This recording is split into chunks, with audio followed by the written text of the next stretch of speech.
Hola, muy buenos días a todos y a todas quienes nos acompañan hoy día de manera presencial.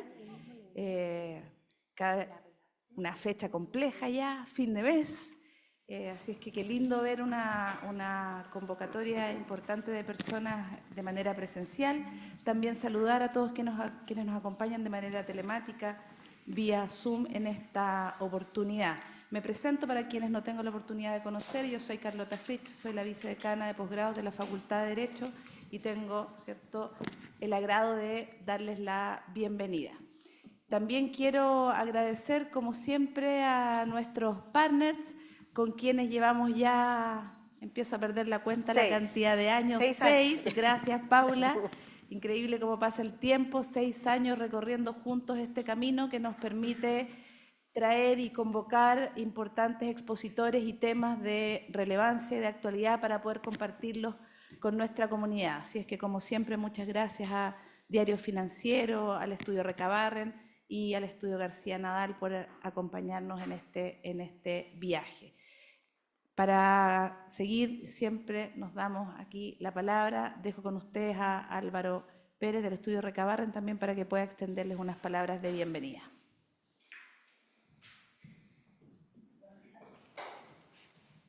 Gracias, Carlota. Bueno, buenos días a todos. Para Recabarren Asociados es un placer estar aquí y un honor ser parte de estos encuentros de Entre Códigos, como dijo Carlota, ya 6 años, ya, harto tiempo. Bueno, desde su comienzo hemos acompañado esta iniciativa de reflexión legal con el convencimiento que estamos analizando y debatiendo sobre temas que ocupan nuestra profesión en el día a día y que contribuyen al desarrollo de nuestro país. El tema de hoy, protección al consumidor, el desafío de la acción conjunta empresa-regulador para la gestión de conflictos, es de particular importancia en estos tiempos, muy importante en la actualidad jurídica y económica de Chile. Bueno, la reciente experiencia del apagón eléctrico que tuvimos en febrero nuevamente pone arriba de la mesa, de alguna manera, ciertos temas y la necesidad de contar con reglas claras y precisas para determinados momentos en que los ciudadanos exigen sus derechos como consumidor. Y también la necesidad de contar con un marco legal coherente para la empresa, su rol como proveedor de servicios y el Estado en esta interacción. Estamos seguros que las reflexiones del día de hoy nos ayudarán a avanzar en una mejor comprensión de esta relación y diálogo entre ciudadanos, empresa y Estado. Así que un agrado participar hoy día en este encuentro, espero sea muy encantador para ustedes. Dejo con usted a Esteban García, del Estudio García Nadal.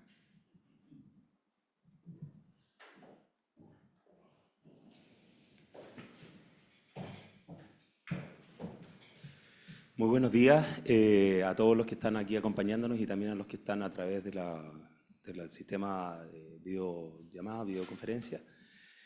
Tal como decía Álvaro, para nosotros también, como García Nadal y compañía, es un agrado poder tener estas instancias de análisis y de reflexión, que es precisamente el aporte que hace esta instancia de Entre Códigos.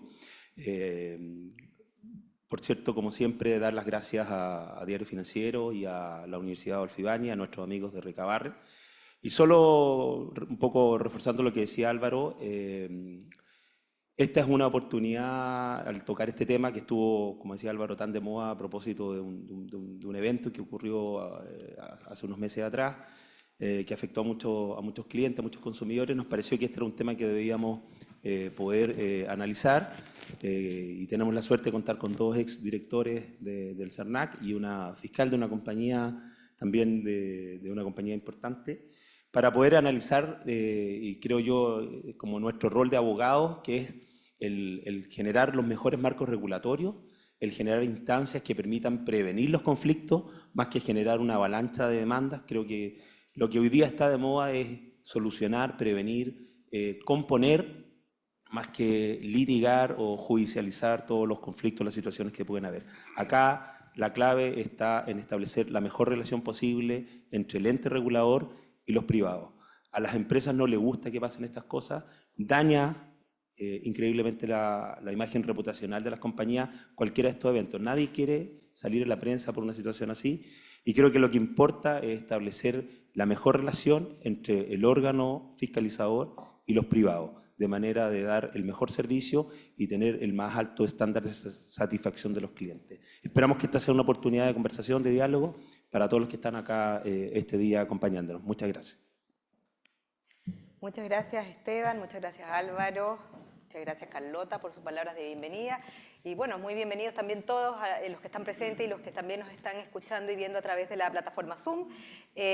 Bueno, este es un nuevo encuentro entre códigos, el primero del año. Para nosotros, como Diario Financiero, siempre es un honor tener a grandes invitados conversando en estos paneles. Y precisamente hoy tomamos el tema protección al consumidor, el desafío de la acción conjunta empresa-regulador para la gestión de conflictos.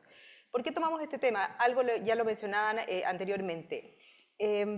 Cada vez más estamos viendo no solamente fenómenos externos que de alguna manera, o internos también, que de alguna manera están impactando el desempeño de las compañías y eventualmente esto repercute en el servicio, ¿ya? O en la calidad del servicio, y eso eventualmente también, con los apagones lo vimos, repercute en el consumidor directamente, o en cómo el cliente, o en los cortes, o en la falta de suministro a los clientes. Pero clientes que también son mucho más activos. Los consumidores están mucho más activos, mucho más conscientes de sus derechos, y eso también obliga también a las empresas a estar más alerta, ¿ya? Y al regulador a estar más encima de estos temas, obviamente. Pero para no llegar a largos caminos judiciales, para resolver en forma y tiempo adecuado, también es importante esta relación, esta colaboración entre empresa, el mundo privado y el regulador o fiscalizador. Porque los costos de judicializar son altos, ustedes lo saben, no solamente en costos monetarios, reputacionales y por supuesto la pérdida de confianza con los consumidores, que yo creo que es lo más complejo para una empresa de volver a retomar de alguna manera. Entonces, para conversar de todos estos temas, y bueno, aquí tenemos ya la presentación, yo creo que sus nombres dicen mucho, pero voy a proceder sí, a contarles algo más de sus trayectorias. Con nosotros también está aquí Teresita García de la Huerta, ella es abogada y fiscal corporativa de Sky Airline, donde lidera también su equipo legal. Ella lleva 8 años en la compañía, básicamente ves todo el área, todos los países donde opera la aerolínea. Es abogada de la Pontificia Universidad Católica, el M de la Universidad de Chicago y MBA del S Business School. Ha sido reconocida en múltiples ediciones del JC Power List del Legal 500 por su liderazgo y enfoque estratégico en el ámbito legal. Y además estuvo también entre las nominadas al Premio Mujer Ejecutiva el año pasado, ¿cierto? A propósito de que hoy día llevamos algo. Lo recuerdo perfecto. José Roa, abogado y académico de la Universidad de Chile, magíster en gestión de calidad y máster en Derecho Internacional de la American University.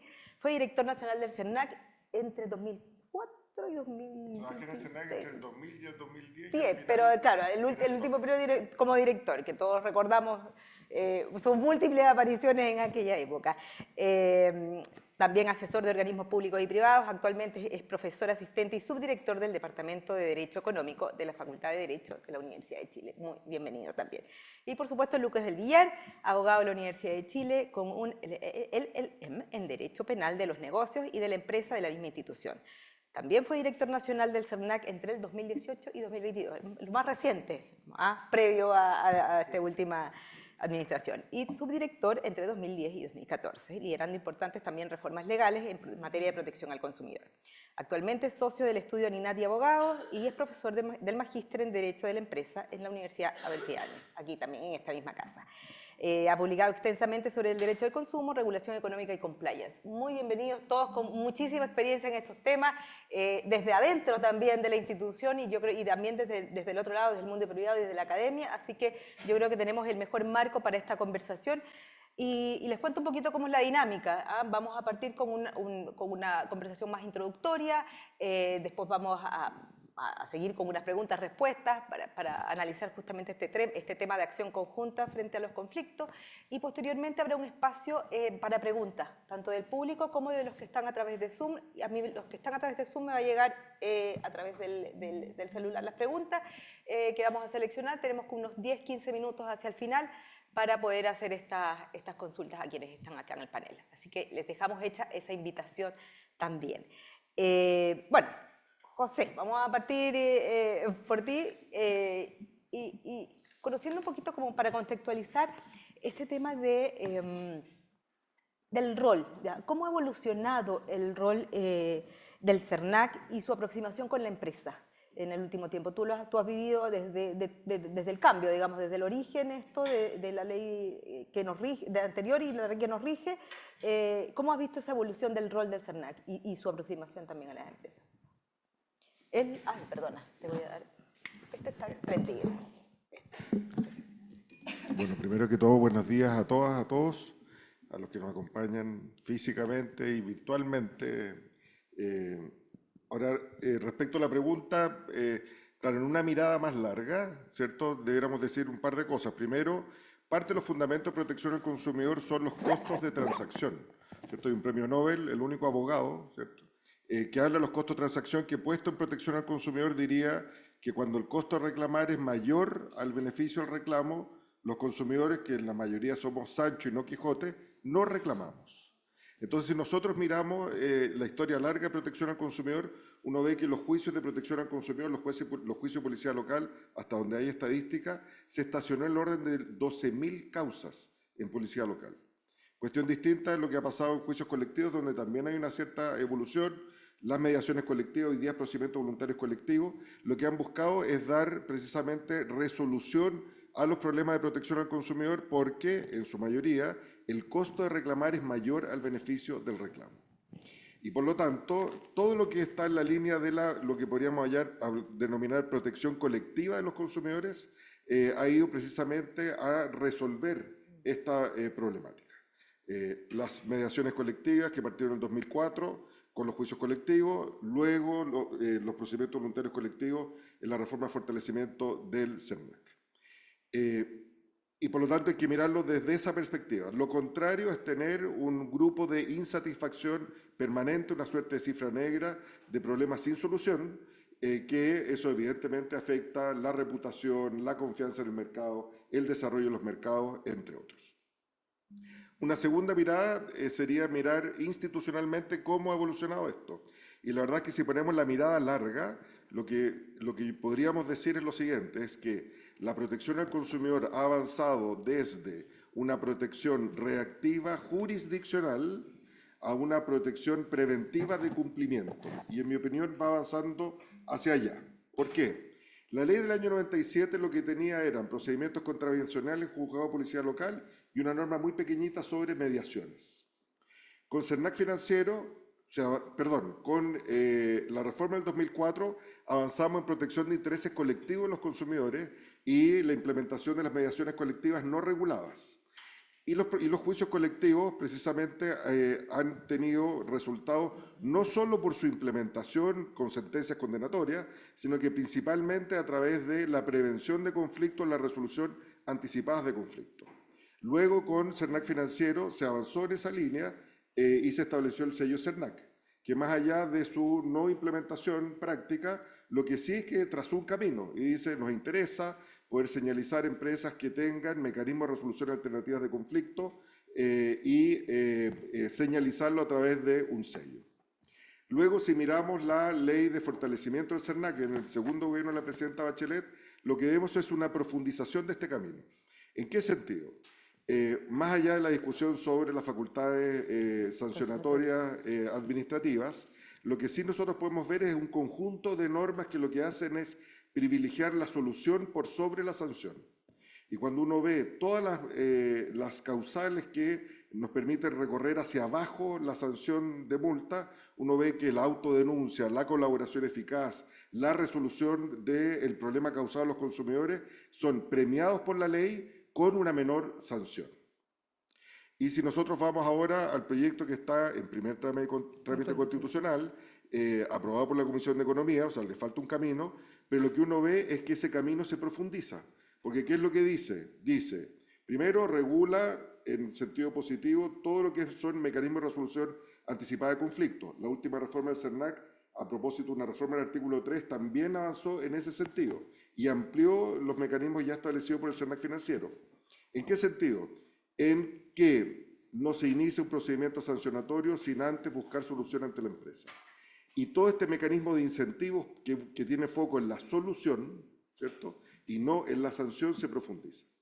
Entonces, si uno pone una mirada larga, en mi opinión, esta es mi lectura, lo que uno ve es pasar de un esquema reactivo jurisdiccional sancionatorio a un esquema de incentivos preventivos de cumplimiento.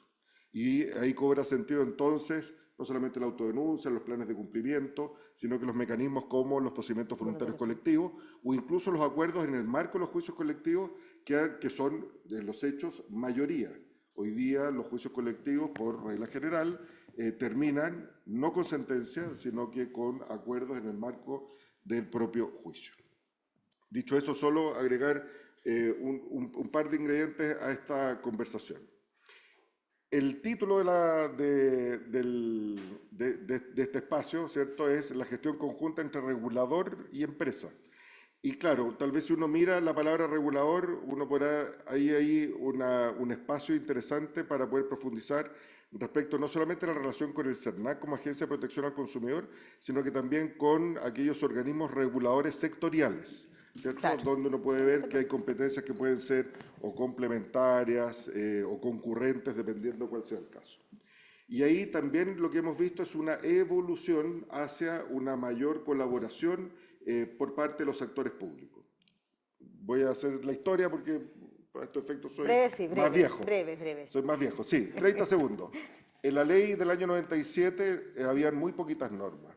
Y si uno ve la evolución, ¿en qué sentido se ha avanzado? Se ha avanzado en el sentido que CERNAC, siendo un órgano que tiene competencias amplias en materia de protección al consumidor, no solo ley del consumidor, sino que leyes, normativas, regulaciones que dicen relación con la protección de los consumidores, le entregó al CERNAC la facultad de denunciar y hacerse parte ante esas instancias administrativas, primero, y estableció la obligación de que esas instancias administrativas entreguen los resultados sancionatorios de sus propios procesos para poder iniciar eventuales acciones indemnizatorias, individuales o colectivas, según corresponda.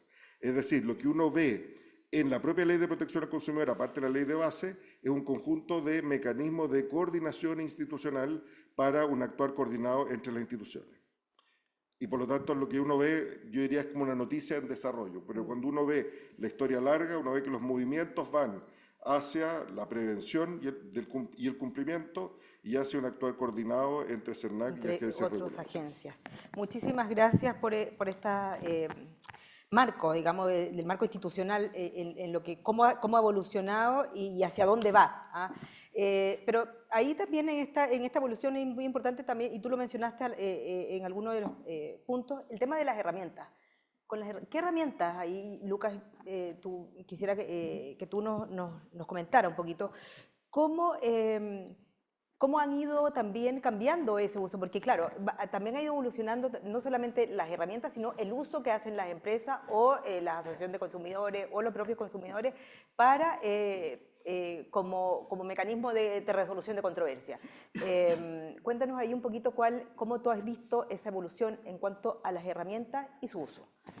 Bueno, primero hay que remontarse un poco al origen del CERNAC, ¿cierto? El año 91, pero el año 97 recién con un estatuto protector de los consumidores, donde las herramientas eran denuncias de interés general en juzgado de policía local, que se utilizaban bastante poco intensivamente, digamos. Entonces era muy importante el tema comunicacional, ¿cierto? La fiscalización comunicacional finalmente tenía un costo reputacional para las compañías que se acercaban al CERNAC y respondían frente a atribuciones que eran bastante débiles, que se fortalecen a partir del año 2004 con la posibilidad de iniciar acciones colectivas, y algo quizás bien poco conocido, el año 2010 se incorpora en el Estatuto PYME la posibilidad de multas por cada consumidor afectado. Entonces recién en el año 2010 las empresas se toman muy en serio, incluyendo el caso de La Polar, digamos, la posibilidad de que un juicio colectivo establezca multas altísimas. Hoy en día estamos hablando de multas de cerca de 40 millones de dólares como tope, además de los mal llamados daños morales colectivos, daños punitivos,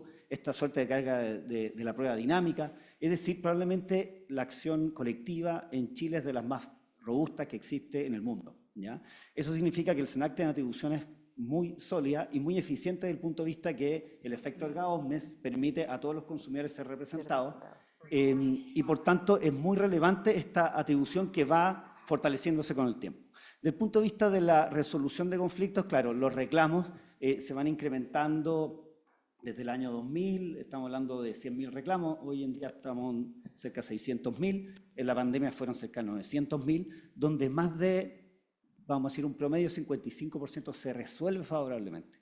Estamos hablando de un volumen muy alto de resolución de conflictos de forma autocompositiva, solamente con la derivación. Y es muy interesante ver que las Naciones Unidas, a través de la Conferencia para el Comercio y el Desarrollo, hace una revisión de la política y del derecho del consumidor el año 2020, ¿cierto? Es muy típico de nuestra idiosincrasia dudar un poco cómo funcionamos y que nos miren de afuera, digamos. Bueno, vinieron expertos de distintos países, de Estados Unidos, Alemania, Corea del Sur, expertos de la UNCTAD, de revisar lo que hacen. Y la verdad es que es bastante ¿Cómo nos fue? bueno, nos fue bastante bien, digamos.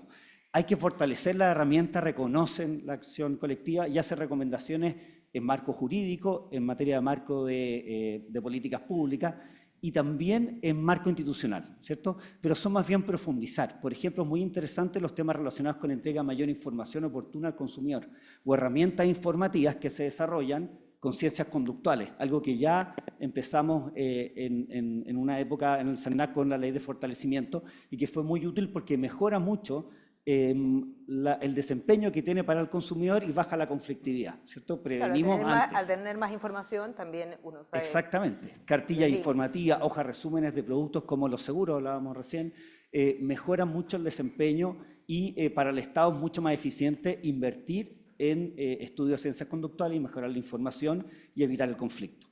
Y el SENAC ha ido resolviendo en gran medida a través de las acciones no solamente colectivas, los procedimientos voluntarios, digamos que son muy disuasivos, sino que también a través de la gestión de los reclamos y eso le permite tener información actualizada, en línea, de calidad para ejercer las demás atribuciones, incluyendo la dictación de circulares interpretativas que también las Naciones Unidas recomienda difundirla y utilizarla más intensivamente porque genera mayor certeza jurídica que beneficia la eficiencia del mercado y cumple con uno de los objetivos también de la regulación de consumo, que es dar más confianza a la ciudadanía como consumidores frente al mercado. ¿Ahora hay alguna herramienta que tú veas que está teniendo mucha más fuerza en el último tiempo? No sé, nosotros publicamos hace un tiempo un análisis de Kerry, aquí está una de las autoras, respecto de cómo se ha duplicado el uso de, por ejemplo, los procedimientos voluntarios colectivos. ¿Es algo que es una tendencia, es algo que viene más? ¿Por qué se da? Sí, a ver, lo primero yo creo que dado las nuevas atribuciones en materia de juicios colectivos tan robustas, con la ley de fortalecimiento, el año 2019 entró en vigencia, es que ya hay un sentido mucho mayor para las empresas de ir a los procedimientos voluntarios colectivos. Son más acotados, desde el punto de vista reputacional tienen menos efecto y evitan es mucho más rápido, y evitan un juicio colectivo y para los consumidores también se resuelve bastante más rápido. Se inició el año 2019 con cortes digamos, de servicios sanitarios y después se empezó a utilizar intensivamente y me atrevería a decir que el año que más se utilizó fue el 2020 de la pandemia. Estoy hablando de 16 procedimientos voluntarios colectivos y varias decenas de miles de millones, digamos, en compensaciones, precisamente a través de ese mecanismo. Un solo PVC, procedimiento voluntario colectivo, logró 25.000 millones en compensaciones porque había un volumen importante de consumidores afectados y la empresa estuvo dispuesta a compensar, ojo, sin reconocer ningún tipo de elemento infraccional, que una discusión que sea por cuerda separada. Es decir, hay muchos incentivos para que las empresas se sometan a este procedimiento. Y lo están usando en el fondo, además. Y se usa muy intensivamente y quizás el volumen mayor de compensaciones que se ha logrado este último tiempo, salvo los reclamos que eso es más difícil medirlo, pero el SENAC tiene la herramienta para hacerlo, que también logra una resolución alta de conflicto a través de ese medio. Y sin un juicio por medio, que es lo y más... sin ningún tipo de juicio, simplemente fiscalizando que la empresa que ofrece en su respuesta al reclamo una solución la cumple. Gracias, Lucas. Bueno, siguiendo con... Quedamos súper claro cómo es el funcionamiento, cómo ha evolucionado, no solamente en el marco institucional, sino también a nivel de herramientas que se pueden usar y que están haciendo uso las empresas. Pero Teresita, cuéntanos un poquito cuál es, desde el punto de vista de la empresa, cuál es la aproximación que tienen al servicio, porque uno siempre ve como posiciones bien antagónicas entre el Servicio Nacional de Consumidor y las empresas cuando están un conflicto, en el fondo, ¿no? Como que no ve unos puntos medios, en el fondo, hay como una oposición. No sé si eso, si se da así habitualmente? ¿O cuál ha sido tu experiencia en ese sentido? A ver, bueno, primero, muchas gracias por la invitación. Yo creo que, no sé si hablaría de un antagonismo propiamente tal, porque hay que partir de la base de que los dos, por un lado, tanto el regulador, en este caso el CERNAC, fiscalizador, y por otro lado, las empresas buscan algo en común, o sea, su finalidad última es el satisfacer al consumidor de la mejor forma posible. O sea, esto de que la empresa tiene como situación o lo que busca es exprimir al consumidor es una falacia, porque en el mundo en que cuando tú estás en un mercado competitivo, si tú no buscas satisfacer a tu cliente lo mejor posible, bueno, va a estar alguien al lado dispuesto a robarte a ese cliente. Entonces no eres sostenible en el tiempo. Entonces, otra cosa, otro universo quizás serán los mercados monopólicos, pero al menos cuando tú tienes competencia, el quiebre de la promesa al consumidor es un dolor para la compañía, porque sabe que ese consumidor no le va a dar una segunda oportunidad porque hay otro esperando justamente darle lo que él no pudo. Y recuperar ese cliente es muy difícil. Y además que en el mundo en el cual vivimos hoy en día, si tú no le cumples a uno, es como si le estuvieras cumpliendo a 1000, porque además tienes a un consumidor mucho más empoderado y que a veces el mayor castigo te llega en las redes sociales y en el básicamente como te castiga, el consumidor te castiga y tiene a muchas personas ahí apoyándolo que hacen eco muchas veces. Entonces, las situaciones de abuso han sido, tú no solamente puedes recibir un castigo en los tribunales, la misma población te castiga y se ha visto. Entonces... o sea, no hablaríamos, tal vez no de posiciones antagónicas, pero tal vez hay brechas, digamos, entre... Claro, yo creo que sí hay oportunidades de mejora como todo en la vida, ¿no? Siempre hay cosas que se pueden mejorar y yo estoy súper de acuerdo con lo que dice José respecto de que tanto la regulación como las mismas empresas se están yendo hacia la prevención. El mismo hecho de que estemos hablando de la sostenibilidad, el preocuparte de todos tus stakeholders, dentro de los cuales están los consumidores, hacen que las compañías estén preocupándose ex ante de ver dónde están sus áreas de riesgo, dónde están sus brechas. Nosotros, por ejemplo, nos hemos preocupado de dibujar todo el flujo en el cual vamos teniendo intercambios con los consumidores y dónde están nuestros mayores riesgos y cómo podemos ir haciendo que esos riesgos disminuyan, justamente porque sabemos que si es que no cumplimos con nuestra promesa, bueno, ese pasajero en este caso tiene alternativas. Y cuando tú tienes un mercado muy competitivo en que el producto basal es prácticamente el mismo, al final tú estás compitiendo por cómo tú le das la mejor experiencia. Entonces, efectivamente, las empresas también estamos migrando a cómo prevenimos y al mismo tiempo tener políticas para qué pasa cuando por X motivo no podemos cumplir. Entonces, en el marco de esto, por ejemplo, ya entrando como al mundo de las instituciones que acaban de mencionar, el PVC efectivamente aparece cuando tú por X motivo no pudiste cumplir con esa promesa, efectivamente aparece como una institución muy atractiva para responder rápido. Eso es algo que en el fondo tanto al CERNAC como a las empresas le preocupan. O sea, ¿cómo soluciono rápido esta situación de consumo? ¿Ya? Por un lado, porque tú buscas reparar, mitigar lo que pasó de cara al consumidor justamente para poder reparar ese daño que puede haber sufrido y por el otro lado, porque efectivamente las empresas se preocupan de su reputación y efectivamente ir a un juicio, por ejemplo, podría ser un desgaste de mucho tiempo. Ahora, ¿qué cosas se podrían mejorar quizás para que efectivamente sea una herramienta aún más utilizada? Pasa mucho que, de hecho Lucas lo mencionó, es que cuando hay brechas, o sea, cuando hay un quiebre en el servicio, no necesariamente hay una culpa aparejada, o sea, no necesariamente estás frente a una situación de abuso. Hay miles de razones por las cuales puede darse una interrupción de ese servicio. Y entonces, ¿cuál creo yo que podría ser la mirada del CERNAC quizás a quien más te conviene tratar de atraer es justamente esas empresas que están en esa disyuntiva entre entro a un PVC o me voy a defender a los tribunales porque yo no hice nada mal.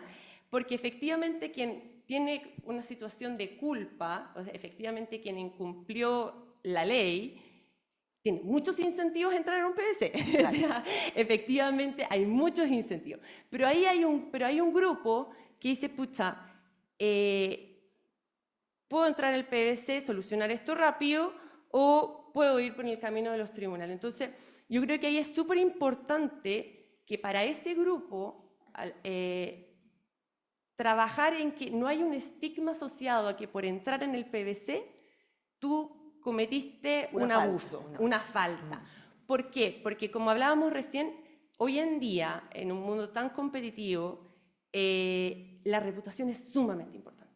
Es sumamente importante. Entonces, no puede aparecer como que porque yo acepté esta invitación a entrar al PVC, estoy aceptando cierta culpabilidad o que hice las cosas mal, porque las empresas trabajamos por tratar de hacer las cosas bien.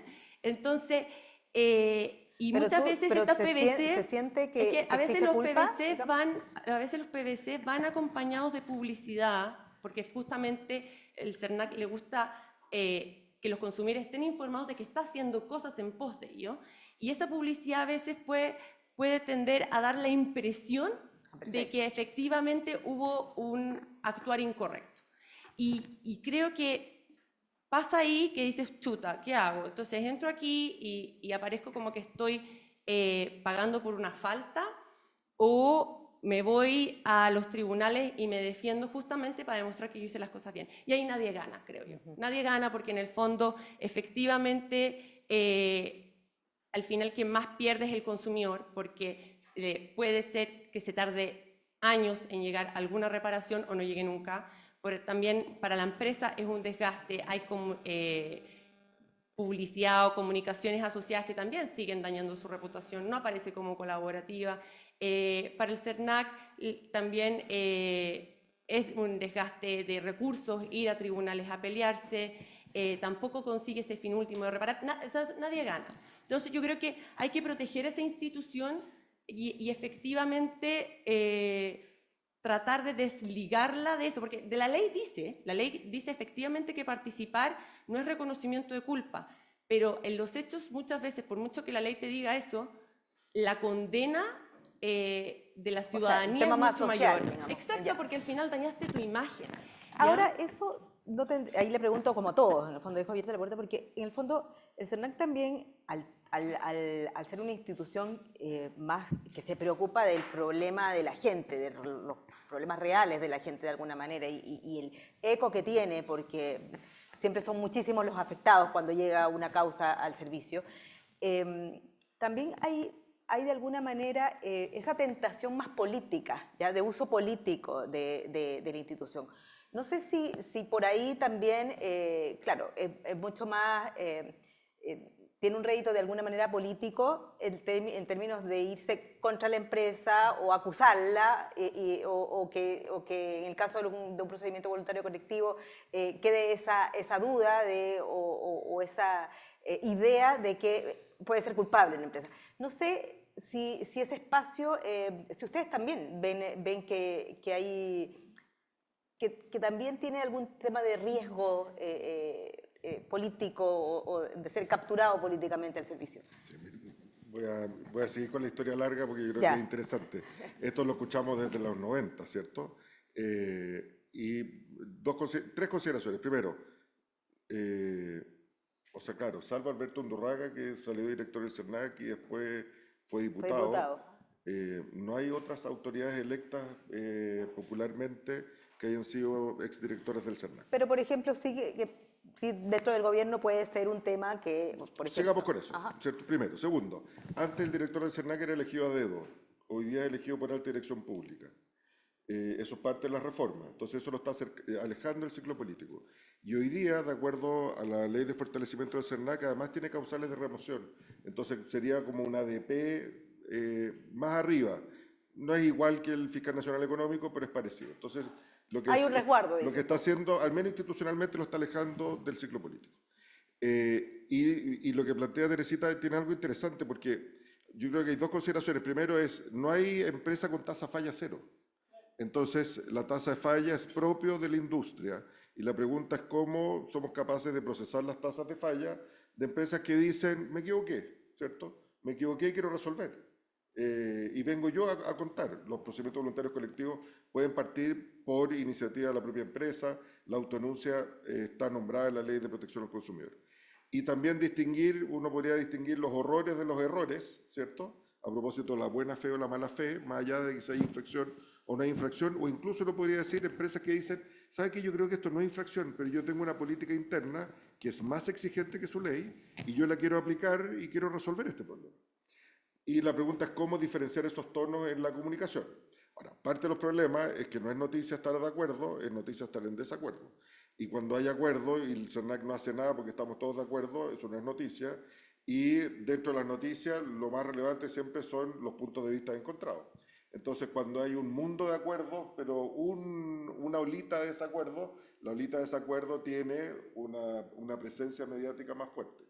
Entonces, yo creo que es un desafío compartido, no solamente respecto a los tonos institucionales, sino que también respecto al tratamiento de las noticias, en mi opinión. Un tema comunicacional. Es también, no solo, no solo. Oye, es pero también. ustedes hablaban del enfoque, a todos, hablaban del enfoque preventivo que hoy día tiene y que es súper relevante, digamos, en esta conversación fiscalizador-empresa, ¿cierto? Pero ¿qué hacer para que sea más efectivo? Ahí, ¿cuáles son las ideas que surgen? Y por ejemplo, si el camino que plantea el nuevo proyecto está en esa senda o no. Tú algo mencionabas al comienzo, pero profundizar un poquito en esto, en el enfoque particularmente preventivo. Sí, yo quisiera decir algo respecto a eso. Yo hice un informe al Ministerio de Economía a propósito del proyecto de ley y también asesor externamente al CERNAC, digamos, para tener todas las cartas sobre la mesa. Para ser transparente. Y bueno, y tengo mi corazoncito, todo el mundo lo conoce, nada de esto es sorpresivo, por cierto, pero yo quería decir respecto a eso solo dos cosas. Uno, es necesario reconocer que tenemos un problema de justicia individual. O sea, yo creo que eso es lo primero. Y sobre eso yo creo que no hay mucha discusión. Hay una tasa no irrelevante, 10-11% de reclamos que no tienen respuesta a las empresas. No es que tienen respuesta negativa, no es que la empresa le dice, señor, no estoy de acuerdo con usted. No le responden al CERNAC. Tenemos 12.000 causas en JPL. ¿Creemos que son 12.000 los problemas de consumidor no resueltos? Y la respuesta es no. Entonces tenemos un problema de insatisfacción en materia de justicia individual y tenemos que enfrentarlo. El proyecto lo que hace es que propone un conjunto de herramientas, pero yo diría, y parte de mi aprendizaje en la gestión pública es que pongámonos de acuerdo en el problema, ¿cierto? Y si consideramos que el problema es un problema que requiere una solución pública, conversemos sobre los mecanismos de solución. Entonces, yo diría que al menos lo que se arribó en el Congreso es a un cierto consenso en que hay un problema y que hay que resolverlo. Sobre los mecanismos, la verdad es que los mecanismos se tienen que defender por sí mismos y pueden haber unos mejores, un mix entre mecanismos y podremos tener una opinión sobre eso, pero lo que debiéramos tener un acuerdo es que existe un problema de justicia individual. Y el proyecto, al menos en mi lectura, y porque claro, depende del punto de vista en que se mire, pero el proyecto, en mi lectura, lo que busca, lo que se aprobó incluso en la Comisión de Economía, lo que busca es la solución, no busca la sanción. Y tiene un conjunto de pasos previos que lo que está diciendo la empresa es resuelva el problema, no lo queremos sancionar, queremos la solución al problema. Y claro, si no resuelve el problema, el CERNAC va a terminar conociendo y va a terminar teniendo su resolución y eso va a tener revisión jurisdiccional, etcétera, etcétera. ¿Pero existen esos incentivos para solucionar los problemas? O sea, ¿Son los adecuados los que plantea el proyecto? Claro, podríamos discutir si son pocos o son muchos, pero existen. O sea, para ponerlo fácil, CERNAC no podría sancionar sin que la empresa antes haya tenido la posibilidad de resolver directamente el problema. Y si la empresa resuelve directamente el problema, el CERNAC no puede sancionar. Es un incentivo súper poderoso, ¿cierto? ¿Y por qué? Porque lo que se busca es solución individual. Lucas, ¿cuál es tu visión? Mi visión. Bueno, yo no estoy de acuerdo con lo que plantea José, pero sí en un diagnóstico de que efectivamente hay una percepción y en algunos casos, como podemos ver, ese 10% de reclamos que no son respondidos por el SERNAC también en un entendimiento de cómo opera el sistema. La gran mayoría son empresas de muy menor tamaño, digamos, que no tienen a veces esa capacidad, pero el SERNAC tiene actualmente las facultades de fiscalización para buscar y perseguir incluso que se respondan esos reclamos. Entonces, yo creo que no hay un problema de falta de herramientas, sino que de utilización de las herramientas. Por ejemplo, cuando hablamos de los reclamos que no tienen respuesta, bueno, utilizar un procedimiento administrativo sancionador, que los conocemos múltiples, digamos, organismos fiscalizadores actuales, como define hoy el proyecto de ley respecto de un consumidor que tuvo un problema, es la máxima ineficiencia por definición. Los juicios colectivos tienen efecto erga omnes y permiten con un mismo procedimiento Llegar a todo. llegar a todo. 1 millón en el caso laboral, por ejemplo. Entonces, esta ineficiencia no se justifica en el ámbito del consumo. Quizás en otros ámbitos regulatorios podría ser. Y desde ese punto de vista también la ley y las Naciones Unidas refuerza esa posibilidad de implementar algo que ya establece el legislador, que es que las corporaciones de asistencia judicial se hagan cargo de dar acceso a tutela judicial, digamos, individual, gratuita, a través de los organismos que ya están debidamente implementados. Esa herramienta no se ha implementado, es bastante eficaz porque permite indemnizaciones para los consumidores. El procedimiento administrativo sancionador del proyecto de ley no lo establece. O sea, el consumidor probablemente va a quedar bastante defraudado en términos de plazos, de recursos, y no va a obtener una indemnización. Y adicionalmente, si se busca, por ejemplo, revisar una circular interpretativa que hoy día salió en el diario financiero, ¿cierto?, respecto a los contratos preparatorios en el mercado inmobiliario. Bueno, si hay que analizar cláusulas y la abusividad o posibilidad de ineficacia de esta, no lo permite el procedimiento administrativo. Entonces es costoso para el Estado, es ineficiente y además es ineficaz desde el punto de vista de las herramientas que le otorga en el proyecto de ley a este SERNAC en ese ámbito. Entonces, ¿Cuáles yo son creo los que espacios de mejora allí? bueno, yo creo que habría que profundizar lo que nos recomienda las Naciones Unidas, digamos, el procedimiento por el cual individualmente, digamos, a través de distintos organismos, coordinación SERNAC, Corporación de Asistencia o la institución que tome esas funciones, perseguir la indemnización efectiva de consumidores, sobre todo con un criterio de vulnerabilidad, ¿ya? Generar las expectativas que, si sacamos un cálculo así rápido, 240.000 reclamos no satisfechos van a ser tomados por 240.000 procedimientos administrativos por parte del SERNAC. La verdad es que yo creo que es un juego de expectativas con la ciudadanía que no tiene nombre, digamos. Yo creo que eso no se va a lograr. Y volviendo un poco a la pregunta anterior respecto al tema comunicacional, y ahí quisiera también señalar que hay una delgada línea en torno a cómo el SERNAC ejerce también un deber de informar veraz y oportunamente a los consumidores de un problema de consumo, o sea, cómo les explica que existe un problema colectivo y que por tanto se inicia un procedimiento voluntario, que lo puede iniciar el SERNAC o la propia empresa, para que el consumidor también interactúe, ¿cierto? Presente su reclamo, diga, mira, soy parte de la clase, versus el prejuzgar o establecer una connotación ya más bien infraccional.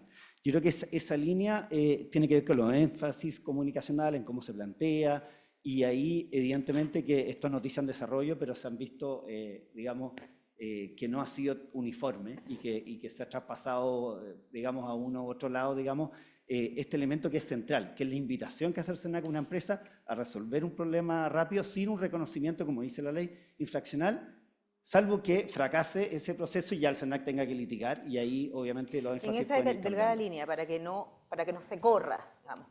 Ahí básicamente uno lo que intuye es que debe haber más conversación, más diálogo, más cercanía. ¿Cuáles son esos espacios de diálogo que hoy día tiene? Yo no sé, Teresita, ¿cuál es desde tu perspectiva? ¿Cómo ha sido tu acercamiento o el acercamiento de la empresa con el SERNAC? ¿Existen esas instancias? Espacios de dialogar. Yo creo que nunca hay que olvidar que estamos frente a un fiscalizador, ¿no? Y un fiscalizador es un fiscalizador, es decir, Su rol es fiscalizar y cuestionar, por lo digamos. tanto siempre va a haber una tensión que es bueno que exista. O sea, nadie puede pretender ser amigo de su fiscalizador porque si no, no es fiscalizador. Entonces, y está bien, Estaríamos y en está problemas, bien, los consumidores. Exacto. Entonces, está bien que exista esa tensión. A ver, ¿qué cosas yo creo que sí donde sí pueden haber espacios de colaboración? Y ahí también sería interesante conocer la opinión de José y de Lucas, porque sería ya entrar en un área no normada. Por ejemplo, cuando nosotros estamos frente a una crisis, por la razón que sea, cuando estamos frente a la suspensión de un servicio, ¿ya? ¿Qué es lo que necesita en ese momento el consumidor? Necesita información, necesita certeza. O sea, es lo que más le importa, saber qué va a pasar, qué hacer, a dónde se dirige. Y ahí, bueno, normalmente las empresas que están preparadas tienen protocolos, ¿cierto?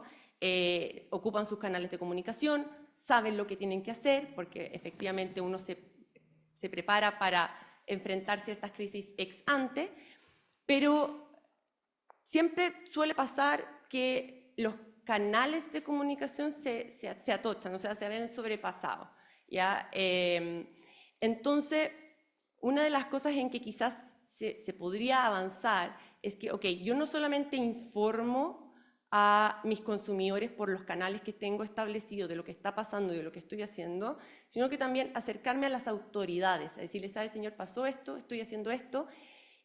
Y que el CERNAC en ese caso, por ejemplo, que tiene una llegada a millones de personas a través de sus plataformas, puede ser también quizás un canal para ayudar a orientar a esos ciudadanos y tratar de decir, ¿sabe qué? La empresa está haciendo esto, está haciendo estas medidas de mitigación, diríjase a tal parte, etcétera. Ocupar esas plataformas de comunicación sin que eso sea decir, oiga, estoy de acuerdo con el actor de la empresa, sino simplemente ayudar a contener, a sortear esa crisis con el foco en esa cosa que tenemos en común, que es el consumidor. Porque efectivamente a veces en esos momentos de crisis lo que pasa es que tú tienes un consumidor desorientado. Entonces que el CERNAC también sea una plataforma para poder orientar en ese momento de crisis al consumidor. Y después, sorteada la crisis, entremos a ver las medidas de mitigación, de reparación o incluso de responsabilidad que puedan caber. Pero en el fondo sí podría ser, por ejemplo, alguien con quien trabajar en un momento de crisis, sin que por eso pierda su calidad de fiscalizador. Otra cosa que también podría ayudar a avanzar es que el CERNAC tiene el desafío, y de verdad que es importante, o sea, tiene una variopinta, distintos tipos de proveedores, diversos tamaños, diversas industrias, y tratar de fijar estándares mínimos para todos ellos es muy difícil, porque por un lado te puede pasar que tú dices, ok, el estándar que se debiera cumplir es pero no calza con la realidad de una industria determinada. O puede ser que funcione para proveedores de determinado tamaño, pero no para los más pequeños. Claro, no hay un por ejemplo, estándar y eso es un único. desafío gigantesco, Claro. porque tú como fiscalizador y regulador, en el fondo, tratas de establecer ciertos estándares comunes, ¿ya? Empujando a que ellos sean cada vez mayores, pero eso no puede servir una sola regla para todos, ¿ya? Entonces, y de hecho pasa también incluso cuando tú vas a decidir si entrar a un PVC o no, tú dices, bueno, uno de tus temores es, ¿y qué pasa si me empiezan a pedir cosas que no tienen ninguna relación conmigo? Entonces, creo que una de las cosas que se podría avanzar, por ejemplo, es cómo, por ejemplo, con las entidades que son reguladas, el CERNAC puede empezar a coordinarse mejor quizás con los reguladores sectoriales,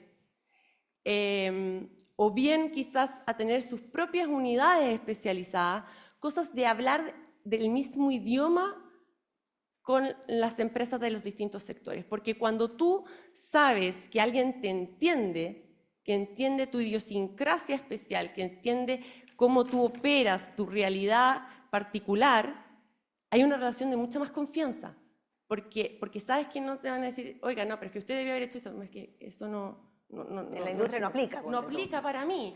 Entonces, el hablar el mismo lenguaje con alguien también es algo que ayudaría mucho. Y respecto, por ejemplo, de las fiscalizaciones que hablaba Luca, pasa que al ver, el CERNAC tiene acceso a todos los reclamos. Entonces, cuando empieza a ver que cierto tipo de reclamo empieza a aumentar y que tiene un origen común, llama a los distintos proveedores y les pide explicaciones. Y ahí se da un espacio para tú poder explicar, hey, ¿qué fue lo que pasó? Esto fue lo que hice, etcétera. Y también se da una instancia en que tú puedes explicar y aprovechar de comunicarle al CERNAC cómo es tu realidad, cómo es que opera, por qué pasó esto, qué fue lo que hiciste. Y hay buena acogida, porque por un lado, cuando tú haces las cosas bien, tú no tienes nada que esconder. Entonces, si tú hiciste las cosas bien, ¿por qué no vas a concurrir a una audiencia del CERNAC donde tienes que explicar qué fue lo que pasó y qué fue lo que hiciste? Pero sigue existiendo ese temor de si te van a entender. Entonces, si hay ese espacio también para que el CERNAC pueda ir trabajando con las autoridades sectoriales o bien creando unidades para que, en el fondo, haya gente especializada y tú no tienes que partir cada vez a explicar lo mismo, podría avanzar enormemente. Aquí tenemos a José que ha anotado, no le imagino, muchas cosas. Así que te dejo el micrófono. No sé si quieres agregar algo porque querías mencionar algo de lo que... Es que quisiera volver sobre una cosa muy puntual. Es que de la exposición de Lucas no me queda claro si tú crees que hay un problema que resolver o tú crees que no hay problemas que resolver. Porque si hay problemas que resolver, eso significa que las herramientas actuales no han sido capaces de procesar esos problemas. Y por lo tanto habrá que pensar sobre otras herramientas las cuales uno podrá discutir. Yo no comparto tu análisis, me parece estático. Yo creo que los incentivos funcionan de manera dinámica. Entonces lo más probable es que si cambian las reglas puedan existir más incentivos a la solución. Pero la pregunta más bien es, ¿tú crees que todos los problemas individuales hoy día tienen mecanismos para procesarse adecuadamente? O, que es mi posición, de que hay un universo de problemas individuales que no están teniendo mecanismos para ser procesados adecuadamente y generan desconfianza, insatisfacción, etc. Yo creo que existe un problema, evidentemente como ciudadanos y consumidores lo vemos. El tema son las herramientas para resolverlo. Yo creo que las herramientas existen y es un problema de gestión. Es que eso es La interesante. implementación de las mismas. Está bien, eso es Y las que interesante. se plantean Porque el proyecto si, de ley, yo creo que no está son bien. eficaces. Es que eso es interesante porque si existe un problema, ¿cierto? La conversación debiera versar sobre las soluciones. Cómo lo ¿cierto? atacamos, cómo lo enfrentamos. Y eso me parece súper relevante porque lo que hemos visto en estos últimos 3 años en la gestión del Congreso, ¿cierto? Ha sido que ha sido consensos respecto de los problemas y amplitud y generosidad respecto a las soluciones. Y proyectos que han estado históricamente estancados se han destrabado precisamente por reconocer un objetivo común y ponerse en torno al objetivo. Y a veces, ¿cierto?, el desacuerdo sobre los instrumentos pareciera que fuese un desacuerdo sobre la existencia de un problema. Entonces, por eso quería preguntar para entender bien y te agradezco la aclaración. Ahora, si tenemos un problema, ¿cierto?, la pregunta es cómo las herramientas existentes, si las herramientas existentes son suficientes o no para resolver los problemas, y si no han sido suficientes, ¿por qué no ha sido suficiente?, ¿cierto? Y ahí lo que tú planteas me parece súper interesante como otras formas de poder utilizar herramientas que sean existentes o no, más allá de eso, es la gestión de crisis en particular. Y es la relación más especializada con los mercados. Yo creo que ahí efectivamente, si uno mira de nuevo la historia larga, claro, yo cuando llegué al CERNAC éramos 100 personas, ¿cierto? El CERNAC ha tenido una evolución, tiene nuevas divisiones, tiene una nueva estructura, bueno, tiene nuevas facultades también, y probablemente eso puede avanzar hacia una mayor especialización. Y lo que yo sí creo es que si nosotros somos capaces de poner el desafío en el telón de fondo, que es decir, tenemos problemas sin solución, trabajemos juntos, academia, industria, autoridades, parlamentarios, en pos de encontrar esa solución. Yo creo que ese debiese ser un camino bastante orientador. Porque un espacio que sí nos une, ¿cierto?, es que la protección del consumidor es pro buen funcionamiento del mercado. No funciona bien un mercado que no es capaz de poder procesar los problemas de sus clientes. Y el desafío es cómo este conjunto de reglas, incluido la autorregulación, que es probablemente el capítulo que no hemos tocado, pero no hemos tocado... Pero vamos a tocarlo un ratito. Porque su desarrollo yo diría, tiene grandes oportunidades hacia el futuro, ¿cierto? Yo no creo que no tiene un gran desarrollo como en otras industrias, donde hay organismos de autorregulación que se han dedicado a sacar los lobos con piel de oveja de las propias industrias, ¿cierto? Uno en Estados Unidos ve organizaciones de proveedores que se dedican precisamente a separar la paja del trigo y a decir, ese señor no es de los nuestros. Nosotros creemos que es un mal proveedor, que engaña a sus clientes, y tener también mecanismos que permitan resolver esta conflictividad, porque, insisto, no hay mercado con tasa falla cero. Eso sería un mercado con bienes y servicios muy caro. Entonces, asumiendo que hay tasa de falla, la pregunta es cómo se disponen los mecanismos para que la ley se cumpla y los consumidores se vean satisfechos. Tengo una duda respecto de lo que decía Teresita y lo que en algún momento mencionaron ustedes, pero hay un sesgo, ustedes que fueron estuvieron del lado del regulador, del fiscalizador, hay un sesgo cuando llegan los reclamos, hay un sesgo contra la empresa, porque pareciera en esta delgada línea, digamos, por ejemplo, que a ustedes les cuesta decidir si vamos por un PVC o no, porque si se nos van de alguna manera comunicacionalmente se va a dar la impresión o la sensación de que somos culpables. ¿Existe ese sesgo o por qué se da esta sensación de parte de las empresas y que justamente es un tema más que no tiene que ver con la regulación, con lo escrito, sino con una sensación de alguna manera? Es que yo, partiría por como los caminos institucionales. Los caminos institucionales son sucesivos. Lo primero que se hace es buscar solución. Y si no hay solución, se pasa a la etapa siguiente. Y claro, los miles de reclamos que son resueltos por las empresas directamente ante la empresa no son noticias, los que son resueltos a través del CERNAC no son noticias, pero cuando no hay acuerdo, no hay solución y va a tribunales, ahí sí hay noticias, ¿cierto? Entonces, probablemente lo que nosotros conocemos no son las miles de historias exitosas, sino que las historias de desacuerdo. Y eso, efectivamente, lo que uno conoce, ¿cierto? Lo que uno conoce es lo que uno, salvo que uno trabaje en esto, por cierto, que yo te puedo decir, obvio, la mayoría de los reclamos se resuelven. Pero cuando uno no conoce, lo conoce por los medios, y lo que se ve en los medios son los ahí está el desacuerdos. sesgo. Esto es lo mismo, pero perdón que me vaya para atrás, fútbol, ¿cierto? En fútbol, si tú le preguntas a las personas que van al estadio cómo es su experiencia de fútbol, es distinta a la gente que no va al estadio. ¿Y por qué? Porque la gente que no va al estadio conoce el estadio a través de los medios de comunicación.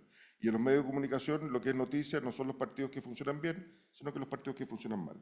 Entonces, simplemente la perspectiva de la realidad. Entonces, no estoy diciendo que haya un culpable, estoy simplemente proponiendo una explicación de por qué uno se queda con esa percepción. Perfecto. Es como, no sé, por las empresas de recursos humanos, cuando pagan sueldo, nadie los felicita. Y si pagaron mal un sueldo, le dicen, oiga, Me cae la está todo pena del mal. infierno. Claro, y eso es noticia. Lucas. Sí, mira, en la línea de los sesgos, mira, no sé si cabe la definición de sesgo, pero al menos hay una cultura organizacional en el CERNAC de recibir por parte de los funcionarios constantemente reclamos, los problemas, ¿cierto? No las cosas que se resuelven bien, digamos, y muchas veces formas de solución que tampoco se cumplen, y hay mucha emocionalidad en el reclamo, ¿ya? Nosotros el año 2020 implementamos un software que establecía, en base a lectura digamos, de los reclamos, la emocionalidad preponderante, y la emocionalidad muy potente porque da cuenta de un vínculo emocional entre los consumidores y las marcas. Y cuando eso no se cumple, esas expectativas, queda defraudada, reacciona al consumidor. Y eso, de alguna forma, lo he absorbido, digamos, por los funcionarios del servicio, que ven también una forma de servicio público en torno a poder resolver ese conflicto de parte que él lo origina, digamos, que son las empresas.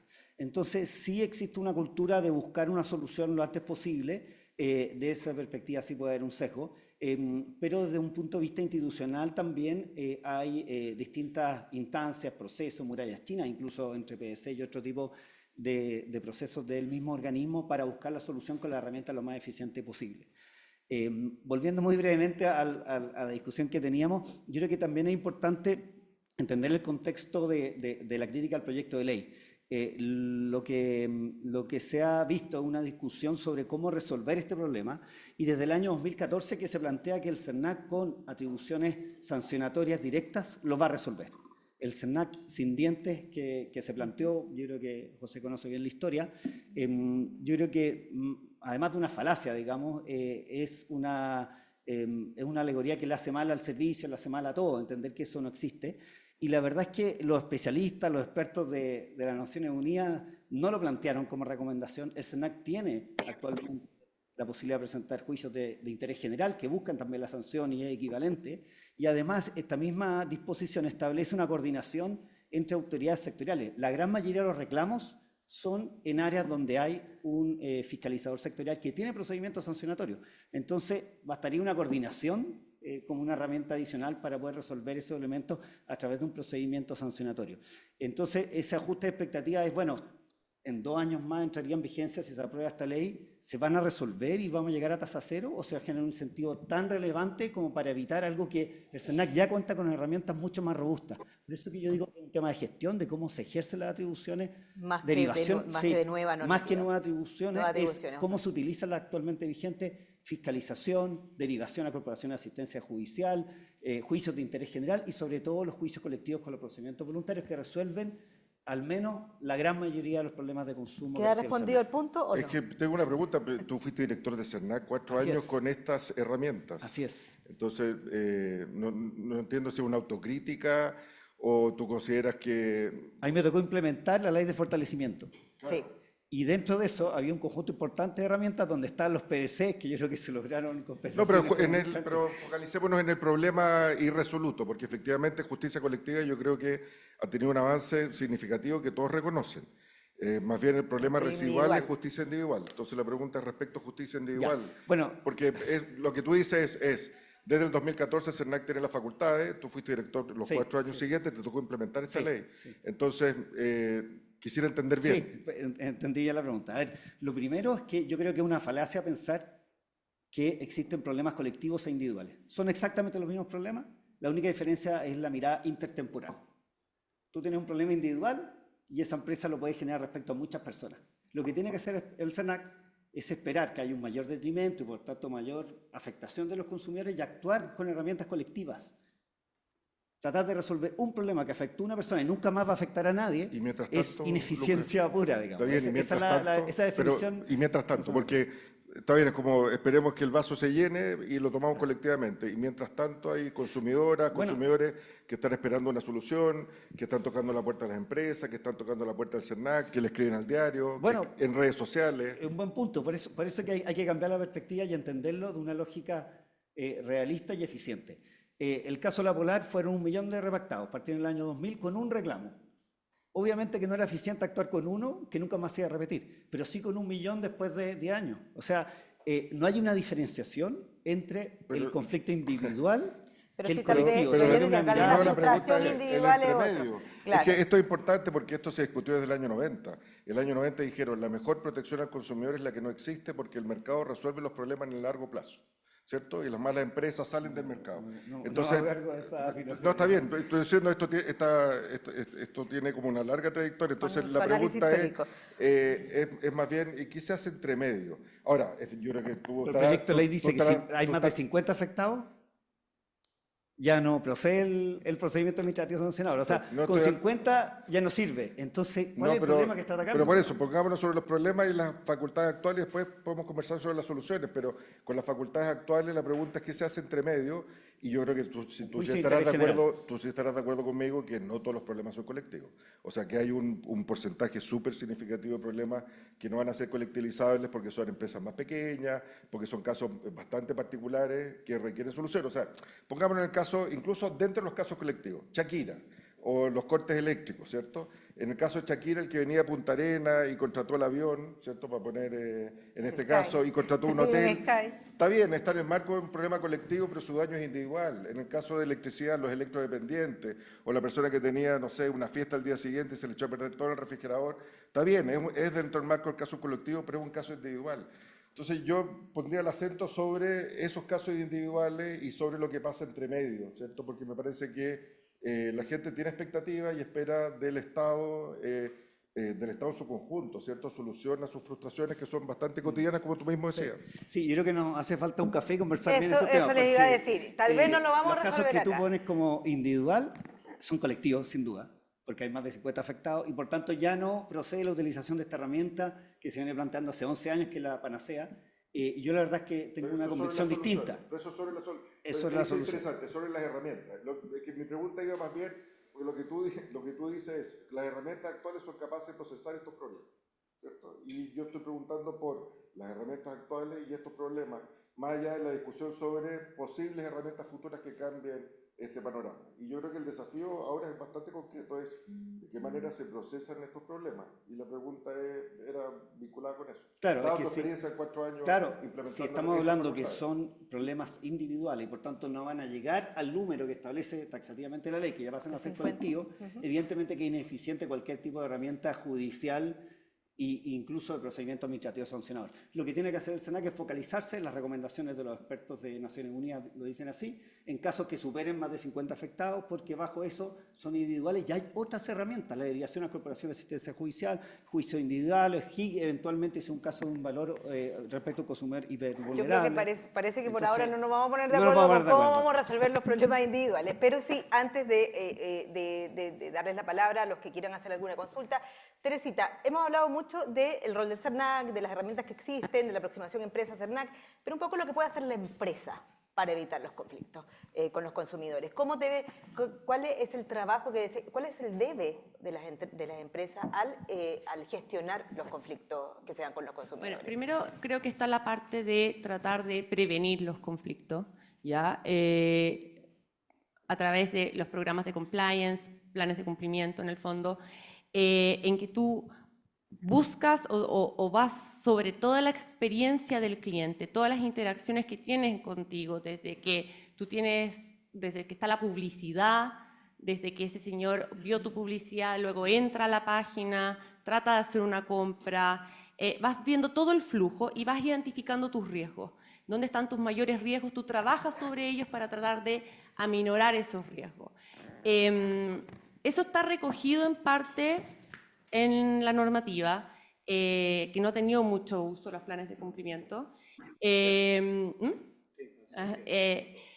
eso no significa que las empresas no lo hagan internamente. Yo creo que la razón por la cual la institución misma no se utiliza es porque está ese conflicto de que quien tiene que revisar tu plan y aprobarlo para que pueda hacer luego un atenuante en caso de que hubiera una infracción, es la misma persona que te fiscaliza, ¿no? Entonces, yo creo que hay una reticencia por ese lado de básicamente mostrarte tal cual eres, desvestirte, por así decirle, frente a la misma persona que te puede fiscalizar, pero eso no significa que las empresas no lo puedan hacer. Y yo creo que quizás un camino valioso podría ser quizás reconocer esa reticencia y quizás que para motivar a que se hagan más de estos ejercicios, que quizás pudiera ser certificado por un tercero independiente y que tuviera ese peso como si lo hubiera revisado el CERNAC. El mismo CERNAC, por ejemplo, pudiera tener un listado de terceros independientes que pudieran certificar ese plan y que funcionara como un atenuante como si lo hubiera aprobado el CERNAC, porque hoy en día solamente lo puede revisar y aprobar el CERNAC para que funcione como un atenuante en caso de que tú incurras en una infracción. Pero ese yo creo que es un primer paso, ¿no es cierto? Trabajar en cómo es tu relación en los distintos ámbitos, dónde están tus mayores riesgos y luego, como bien dice José, es imposible que todo salga bien, ya no existe ese mundo y por lo tanto tú tienes que estar preparado para el caso de que no te vaya bien y cuál va a ser tu reacción frente al consumidor. Y justamente tener una política para, ok, si se produce un quiebre, ¿cómo yo voy a reparar? Porque efectivamente como tú reacciones, incluso puede ser una oportunidad. O sea, en el fondo, ok, sí, me equivoqué, pero reaccionaste bien. Ese puede ser tu mejor fan después el día de mañana, ¿no? Entonces, yo creo que también trabajar en eso, ex ante, estar preparado, ayuda para tener una mejor respuesta. La prevención, básicamente. Quizás precisar un poquito, porque muy en la línea de lo que bien dice Teresita, los planes de cumplimiento es la forma más eficaz de dar tratamiento, digamos, a los riesgos infraccionales en materia de consumidor. Por la naturaleza es lo mismo, porque es algo de ocurrencia bastante cotidiana. Y estos procesos internos en materia de información, de publicidad, de contratación, etcétera, permiten a través de un sistema de gestión de cumplimiento y un plan de cumplimiento adecuado evitarlos, prevenirlos, ¿cierto? De forma bastante eficiente. Ahora, la ley, lamentablemente, establece el requisito de la aprobación del SENAC.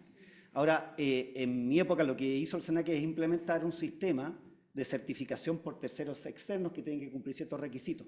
Pero la ley no le otorga el mismo valor al certificado, digamos, que otorgan estas instituciones externas sin la aprobación del SERNAC. Y ahí ha habido cierta reticencia, son muy poquitas las empresas que han concurrido con su certificación cara al SERNAC. Actualmente también ha habido un problema institucional respecto de la contraparte. Yo creo que se requiere una mayor apertura, confianza y diálogo también en el ámbito de la mejora de los sistemas de planes de cumplimiento en torno a que las empresas ya derechamente los presenten para que queden públicos y poder ser una herramienta mucho más eficaz porque se otorga el beneficio precisamente a la empresa que hizo esa inversión, digamos.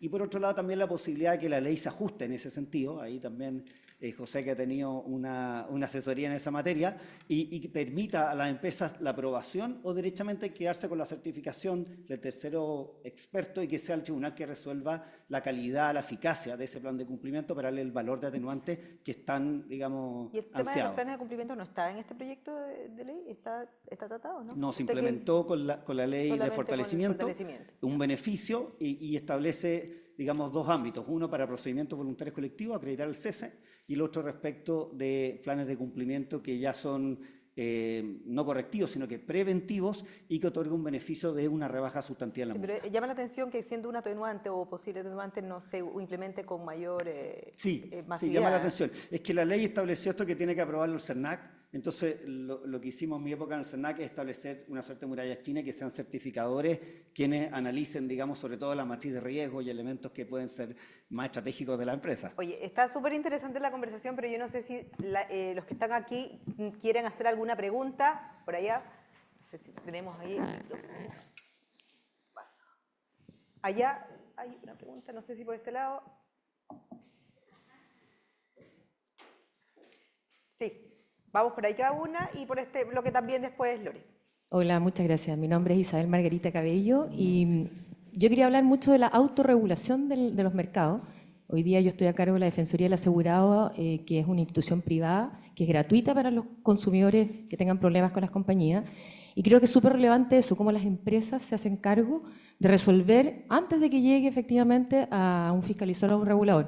Hoy día estamos trabajando con el Laboratorio de Justicia de la Universidad Adolfo Ibáñez para poder escalar el servicio. Esta es una institución que existe hace más de 16 años, que ha conocido más de 14.000 casos, pero efectivamente tiene que crecer, tiene que cambiar la forma en que está haciendo las cosas para poder abarcar más y poder efectivamente resolver. Lo bueno que tiene, y como ejemplo, es que esta institución, las compañías de seguros se han voluntariamente acogido y es vinculante. Es decir, si el asegurado acepta la resolución de la Defensoría, la compañía está obligada a cumplir si efectivamente no hay otras instancias. Yo creo que eso es súper importante que como empresas, como mundo privado, trabajemos mucho en evitar que lleguemos a tener que ir a un fiscalizador, a un regulador. Y yo creo que eso es muy importante también visibilizar.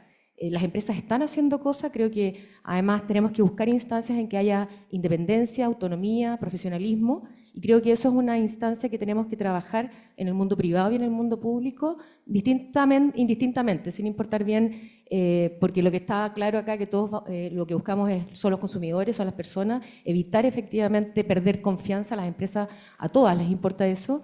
Y yo creo que ahí hay que poner un foco importante para poder crecer y cambiar esta visión que tiene un poco el consumidor de que todo se está haciendo mal, porque efectivamente lo que hace noticias es el problema y no las cosas que se hacen bien. Entonces solamente quería hacer ese punto, lo importante que es la autorregulación y cómo trabajamos para crear instituciones que sean fuertes en esto y pensar en el acceso a la justicia, pensar efectivamente en el uso de las tecnologías, obviamente con el foco en el problema y enamorarlos del problema y no de la solución. Así que un poco era ese mi comentario y que quería hacer presente. Que existen cosas y que tenemos que visibilizarlas más y trabajar en los aspectos en que podamos ayudar a las personas.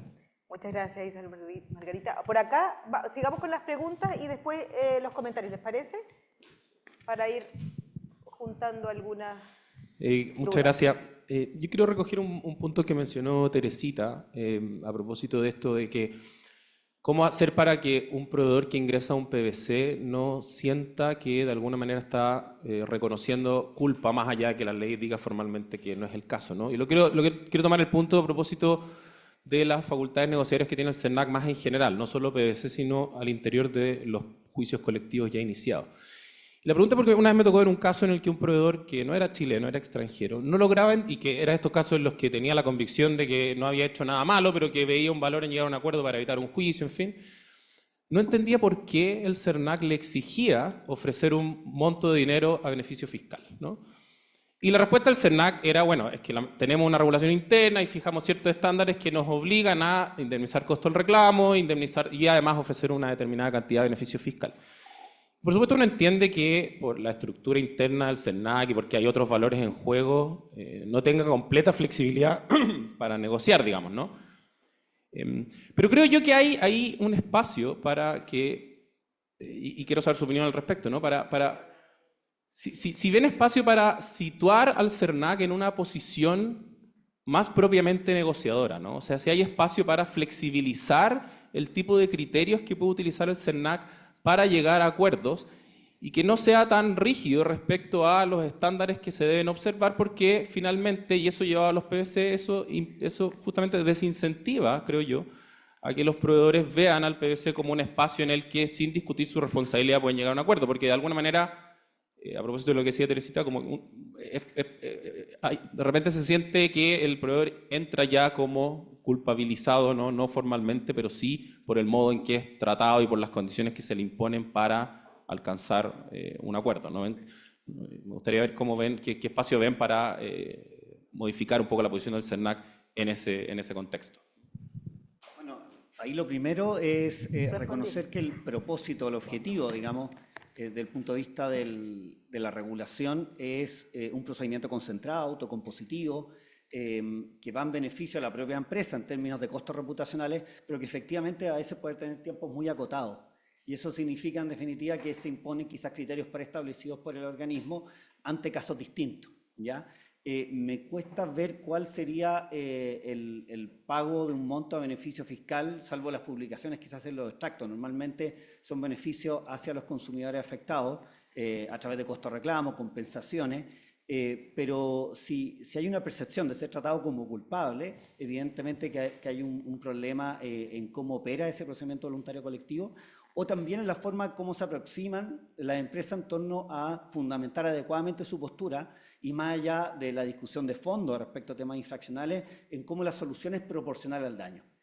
Además de los elementos propios de la transparencia y publicidad que se van a dar con posterioridad, donde ahí también tiene que ver con ese relacionamiento y cómo el CERNAC también entiende, a través de ese equipo de PBC, adecuadamente cuál es el tratamiento que da la empresa. Es una empresa que tiene un estándar elevado de protección al consumidor, ofrece una solución y la va a implementar de acuerdo a los procesos que ellos mismos comprometen. Yo creo que eso sería como, grosso modo, digamos, los elementos a tener en consideración. Complementando la pregunta, efectivamente yo creo que es un punto a trabajar desde lo que conversábamos antes, ¿no? Que el CERNAC tiene ese desafío que le toca trabajar con un grupo muy diverso de proveedores y quizás su capacidad es más bien reducida, ¿no? Y por lo tanto debe haber un grupo de PBC, me imagino, que debe enfrentar muchísimos PBCs con distintos tipos de empresas y cómo logra ese punto de equilibrio entre tener un estándar mínimo para todos, o sea, resultar ser igualmente exigente y que después no lo acusan de que trataste mejor a este que a este otro, pero al mismo tiempo lograr esa flexibilidad respecto de reconocer la situación individual, por ejemplo, el tamaño de la empresa, hay o no cierto grado de culpabilidad, ¿no es cierto? Entonces, efectivamente, no hay una receta que sirva para todos, pero al mismo tiempo eso es lo que le da eficiencia, me imagino, al funcionar. Entonces, efectivamente, yo creo que ahí hay un desafío porque tiene que haber cierta base para trabajar con todos. Yo me imagino que tienen que tener un estándar, pero al mismo tiempo es irse adaptando a cada situación en particular para que efectivamente digan, bueno, pero ¿para qué voy a entrar en esto si es que al final me van a poner todo tipo de exigencias de que no se condice con mi relación, o sea, con mi situación o con mi industria, etcétera? Perfecto, muchas gracias. Y otra cosita también que como que pasa es que que he escuchado, la verdad. No es lo que no necesariamente me ha tocado, pero una cosa que se comenta es que, y pasa mucho en las negociaciones, no solo quizás con el CERNAC, como que cosas que suelen pasar en una negociación, es que uno está trabajando con un grupo, está negociando, con mucho esfuerzo se logró llegar a un acuerdo, y después dicen, ok, perfecto, pero como que el acuerdo se llevara a un comité que como el directorio a veces cuando uno está negociando contratos como entre privados, y dicen, no, es que no, que hay exigencias adicionales o que fue rechazado por tal cosa, que hay que mejorarlo aquí, aquí y allá. Y es muy molesto, no solamente con el SENAC, con cualquiera, cuando uno está negociando con alguien y esas personas después como que no tienen la suficiente autoridad para cerrar el acuerdo y tú estás negociando al final con alguien que no está sentado en la mesa. Y al final tú no tienes claridad desde un inicio hasta dónde tienes que llegar para poder cerrar. Entonces estás como entrampado en un proceso que, bueno, y terminamos, y haces un esfuerzo último, pero no era lo último. Y eso termina siendo súper frustrante. Muy ¿ya? desgastante, me Sí, imagino, y además. desgastante, claro. Muchas gracias, Teresita. Había una pregunta más por acá.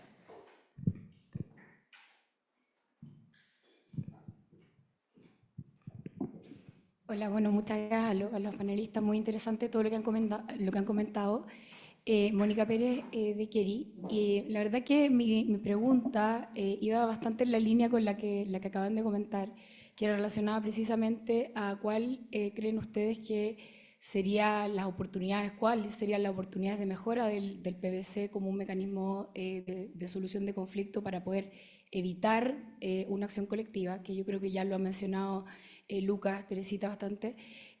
Yo creo que de la experiencia práctica, desde que se han empezado a implementar los procedimientos voluntarios colectivos, yo creo que hemos vivido bastantes experiencias. Por un lado, yo creo que Teresita comentaba esto que ha ocurrido cuando se negocian, ¿cierto?, con el CERNAC, y que de repente tiende a ser una situación burocrática interminable en la que uno, ¿cierto?, se desgasta tratando de llegar a negociar hasta el último punto y de pronto todo se cae y se vuelve, ¿cierto?, un poco sin fin.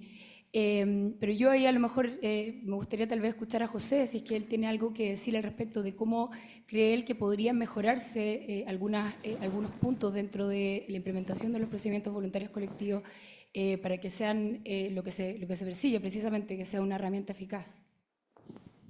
José. Sí, voy a juntar un poquito con las preguntas, con las otras preguntas. Yo creo que la verdad es que tengo muchas dudas y no tengo respuestas muy claras, pero creo que hay algo que mirar con más detalle respecto de todos los mecanismos que ha establecido la ley y que van hacia el lado como de la prevención, la autorregulación, en fin, y por qué han tenido los resultados que han tenido, ¿cierto? Sellos CERNAC, ninguno, PVC entiendo que hay 2 aprobados, o sea, perdón, planes de cumplimiento, 2 aprobados. Entonces, claro, hay algo que no cuaja, y lo que comentan de esta como prevención, de me acerco o no me acerco, yo creo que hay algo que hay que mirar. Y la verdad es que tengo más preguntas que certezas sobre eso. Y tal vez sería de mucha utilidad mirar desde ahí lo que preguntas tú sobre los procedimientos voluntarios colectivos. Me ha tocado dirigir 2 tesis sobre procedimientos voluntarios colectivos. Una sobre los que llegaron a puerto y los que no llegaron a puerto. Y hay cosas interesantes ahí. Yo diría, me quedo con lo que he escuchado, ¿cierto? Hubiera sido interesante que la tesista de los procedimientos voluntarios colectivos que no llegaron a acuerdo hubiese entrevistado a los operadores, porque tal vez algunas de estas cosas que son muy finas y que no están en la ley ni en el reglamento y que son difíciles de poder capturar, pueden explicar esos resultados.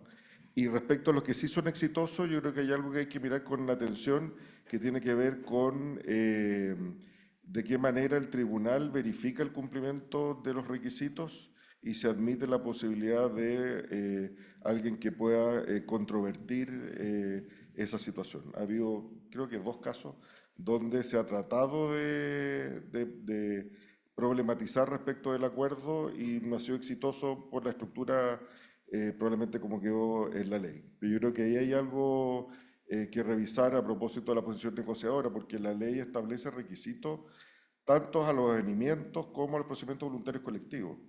Entonces, claro, yo creo que eso no, ese marco no sé cómo calza con una propuesta de un CERNAC negociador, porque de hecho la ley es bastante exigente respecto a lo que debe cumplir. Por cierto que entiendo que no es parte de los requisitos aporte al fisco, digamos, pero respecto a los otros sí es bastante preciso sobre cuáles son los ítems que deben cumplir, y me parece que la revisión jurisdiccional, en el caso de los juicios colectivos, no se cumple lo que la ley dice. Esto de apruebas en todo lo que no fuera contra derecho no es lo que la ley mandata a los jueces. Y en el caso de los procedimientos voluntarios colectivos, donde se ha tratado de problematizar, formalmente no ha sido exitoso y por lo tanto no se ha discutido el fondo. Y me parece que son dos cosas para revisar. Aparte de lo otro que está acá, que tiene que ver con estas cosas más blandas que yo creo que pueden pueden explicar en parte la escasa utilización de los planes de cumplimiento y el no éxito respecto de los sellos CERNAC. Bueno, muchísimas gracias. Una última pregunta y de ahí nos despedimos. Gracias. Ahora sí. No, saliendo un poquito del tema quizás de gestión de conflictos, pero también relacionado al proyecto y la autorregulación, yo quería quizás entender un poco la opinión del panel de otros temas del proyecto de ley que, no sé, la eliminación de la onerosidad en el consumidor o del proveedor ahora con la última indicación que entraron, o un tema que estamos viendo de cerca, que es la ampliación del artículo que hace a los proveedores responsables por los servicios, pero también de los bienes. En el fondo es un tema que conversa con esto. Yo creo que tiene una pata de buscar la prevención, pero también por otra parte amplía tanto el aspecto, o así lo vemos, que deja a las empresas también un poco en una situación de incertidumbre. O sea, un poco entender cómo lo ven ustedes y si lo estamos leyendo igual. Nosotros creemos que están buscando más amplitud y más manos y más todo para poder, en el fondo, solucionar los problemas que ellos están viendo que hay. Sí, ahí puedo pasar un comercial, ¿no? Un aviso, por supuesto. Un aviso. El último. Sí. Ayer la Universidad de Chile tiene un programa de Derecho del Consumo, tiene un ciclo que se llama Derecho y Consumo, y ayer fue sobre uno de estos temas. Tuve yo, además otros panelistas, estuvo súper interesante. Valdría la pena mirar eso porque ahí se tocó a propósito de los temas de onerosidad, etc. Y respecto al tema de la intermediación, yo creo que hay que mirar con harta detención los fallos que han habido sobre cortes. O sea, yo creo que hay que mirar por qué problemas están detrás de esas regulaciones, ¿cierto? Y mi lectura respecto de eso, que ha sido más bien del desarrollo parlamentario del proyecto, no del proyecto inicial, tiene que ver con los fallos respecto a la noción de proveedor. Estoy hablando de los polleros, estoy hablando de papel tisú, donde dicen ellos no son proveedores, ¿cierto? Y de los fallos que hemos visto en cortes de apelaciones respecto de plataformas de marketplace, que lo hemos visto también a propósito de competencia desleal, donde dice la plataforma marketplace no es proveedor. Y por lo tanto no hay ningún régimen de protección al consumidor respecto de ellos. Y ahí yo creo que la discusión más de fondo es cuáles son los regímenes de responsabilidad de la cadena de comercialización, que no puede ser ninguno, ¿cierto? Ahora, pero también podemos decir que no puede ser igual para todos, ¿cierto? Y el 44, de todas maneras, tiene esa sutileza porque habla de sin perjuicio del derecho a repetir. Es decir, el 43, intermediación, porque reconoce en consecuencia estos regímenes diferenciados, más allá del fondo y si uno está de acuerdo o en desacuerdo, etc. Lucas, la última intervención. Última intervención. Sí, acotar en la línea de lo que decía José Roa, que efectivamente hay una discusión a nivel global respecto al grado de responsabilidad en el caso de los intermediarios y de la cadena, cómo también responden frente a estos ilícitos, sobre todo en otro ámbito, anticompetitivo, en términos de daños.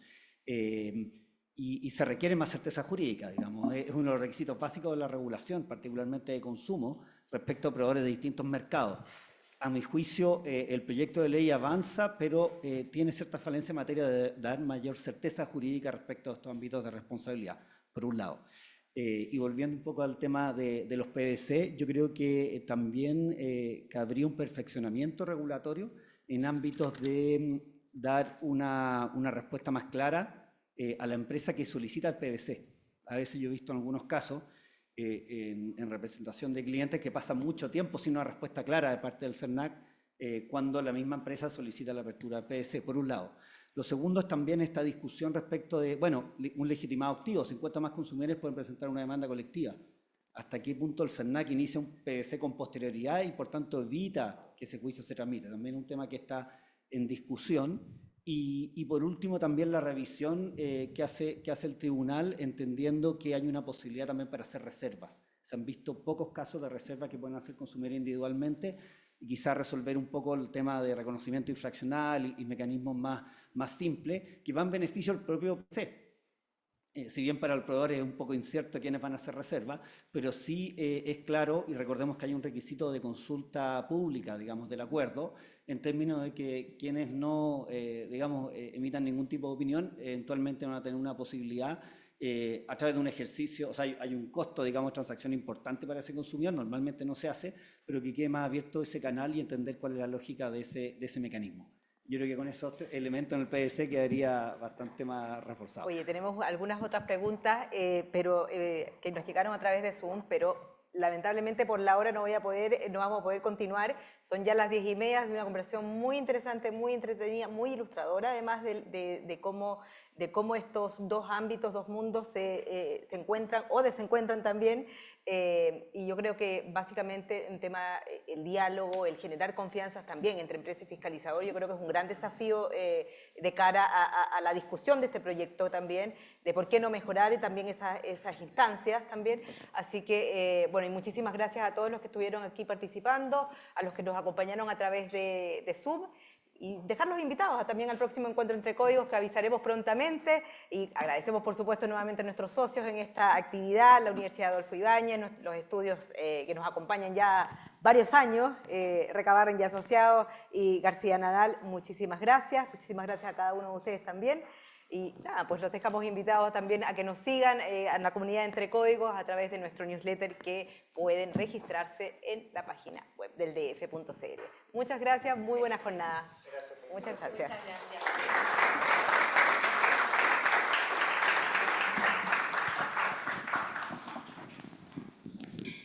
Me quedé con curiosidad, ¿a quién le pidieron el aporte fiscal? Sí.